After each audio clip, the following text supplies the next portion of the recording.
বন্ধুরা, আজকে আপনজন হারানোর যে ব্যথা সেটা নিয়েই ভিডিওটা করছি। যখন কারোর বাবা মারা যায় বা মা মারা যায় বা কোনো দম্পতির যদি সন্তান হারায়, সেক্ষেত্রে বন্ধু বান্ধব প্রতিবেশী হিসেবে আমাদের কর্তব্য হচ্ছে যার বাবা মারা গেছে তার সামনে যদি আমরা তার নিজের পুত্রকে স্নেহ করি, ভালোবাসা দেখাই,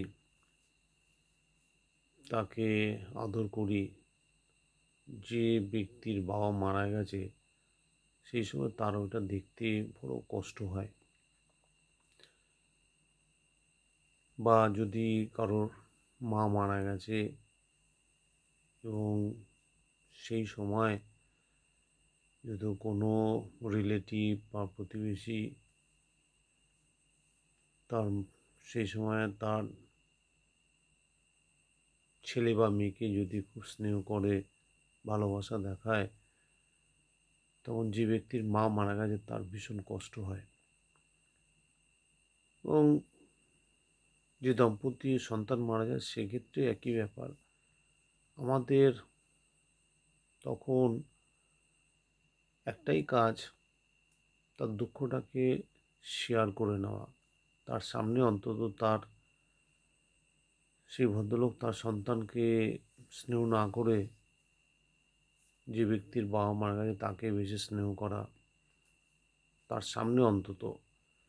এবং যদি তার মা মারা যায় তখন অন্য সব মায়েরা তার সামনে যেন তার সন্তানের স্নেহ মমতা না দেখিয়ে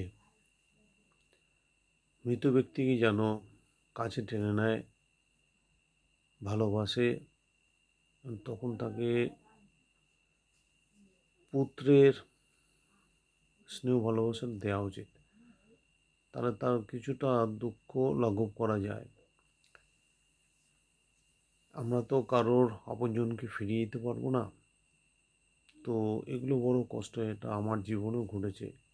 আমার বাবা যখন মারা গেছিলেন, আমার প্রতিবেশী তার ছেলেকে যখন ভালোবেসে কাছে টানছে, কথা বলছে এবং ছেলেটি বাবাকে বাবা বলে ডাকছে, তখন আমার বুকের ভিতর এত কষ্ট হচ্ছিল যে রিসেন্ট আমার বাবা মারা গেছে, বাবা যে কী জিনিস সেটা তখন ওই প্রতিবেশীর পুত্র আর বাবার স্নেহের ভালোবাসা দেখে বুক ফেটে যাচ্ছিল। তাই মৃত ব্যক্তির বেদনা শেয়ার করার জন্য অন্তত তার সামনে তার পুত্র, মাই হোক বাবা হোক, যেই হারিয়ে যান না কেন, সে মৃত ব্যক্তির সামনে অন্য ব্যক্তির পুত্রকে, তার মা বা বাবাকে বেশি স্নেহ সামনে না দেখানোই ভালো।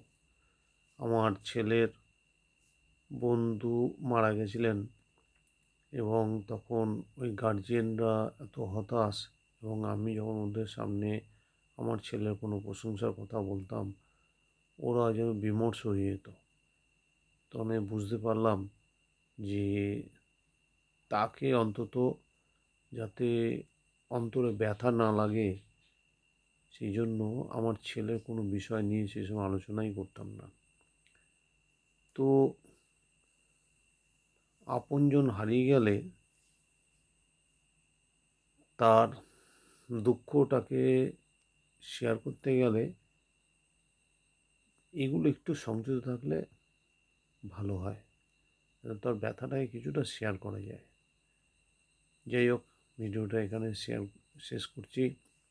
বন্ধুরা, যদি আমার ভিডিও ভালো লাগে তাহলে প্লিজ একটু সাবস্ক্রাইব করবেন, শেয়ার করবেন, লাইক করবেন, যাতে আমি আরও ভিডিওগুলো করতে পারি, উৎসাহিত হই। নমস্কার বন্ধুরা।